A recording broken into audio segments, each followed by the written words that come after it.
Blessed day mga Lods! So ngayong araw nandito tayo sa Calapan, Mindoro para suportahan ang ating bagong mobile cart negosyante nung nagsimula ng kanilang mobile fried chicken business. So samahan nyo kami sa ating grand opening.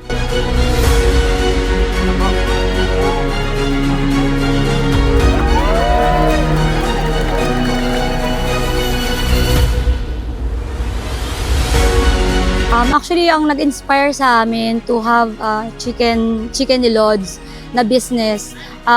Kasi ang asawa ko kasi is OFW and naghahanap talaga kami ng perfect business para po sa aming pong family. So, nakita namin yung Chicks ni Lods.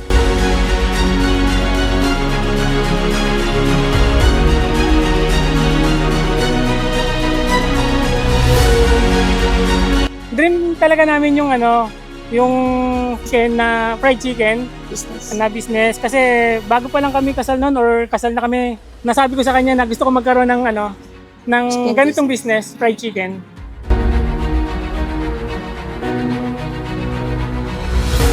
Bakit kami napili ang mobile cart?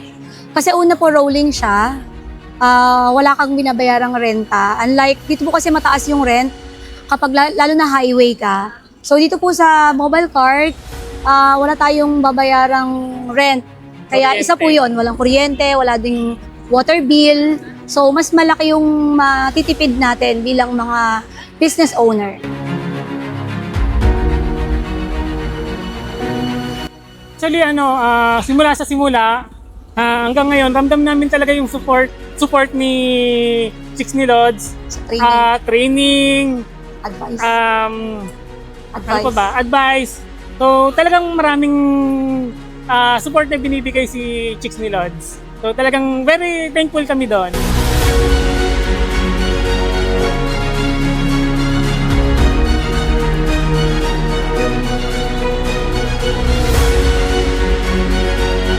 Ayan, yung advice namin sa mga gusto po mag-franchise ng Chicks ni Lods, huwag po kayong matakot na mag-try kasi wala namang mawawala kung itatry natin. Sabi nga, kailangan wag natin i-despise yung small beginnings na ibinibigay sa atin. This is an opportunity na tayo po ay magkaroon ng sarili natin. Hindi tayo habang buhay na employee.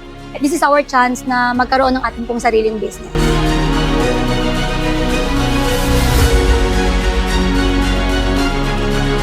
Simula po na nag-soft opening po kami, nag-average na po kami ng mga 6 to 8K po. Tapos po yung last time po ay pinaka-highest po namin is na umabot po ng 9K po. Hindi pa po yun, wala pa po kaming grand opening, no? Soft opening pa lang po yun. At saka one place pa lang po yung napupuntahan namin noon. So, More than 20 kilos yung nabenta namin. I think 25 kilos na chicken.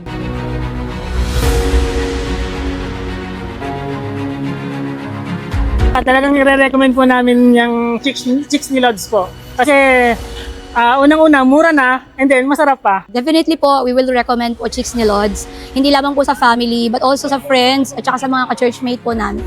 Actually, may mga nag-i-inquire na po sa amin, nagtatanong po regarding po sa Chicks ni Lods. Kaya we will definitely na i-recommend po ang Chicks ni Lods.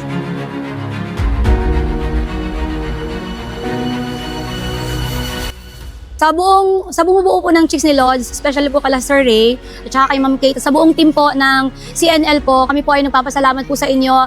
Simula po from day 1 na tayo po ay nag-meet, na kami po ay nag-franchise po. Sobra pong salamat sa lahat po ng support. Hanggang ngayon po sa amin pong opening, sinusuportahan niyo po kami.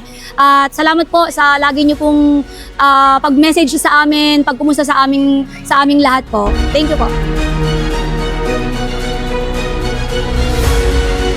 Dito po kami madalas nakapwesto sa may JP Rizal po, sa Barangay Camilmil po, dito po sa pagitan ng PNB at saka po ng Premium Bike. Starts po kami ng 9:30 AM hanggang 8 PM po ng gabi, nandito po kami. Sa mga near future po ay abangan niyo po kami dyan po sa Minsu, pwede po kami dyan.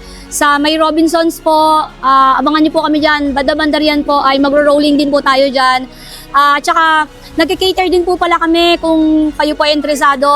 Nagka-cater po kami ng mga bulk orders. Ayan, pwede po kami dyan. Tumatanggap po kami dyan.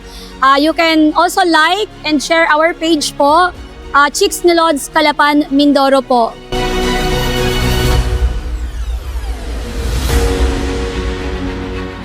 Kinatan nyo lang po kami pag hihingi kayo ng extra rice.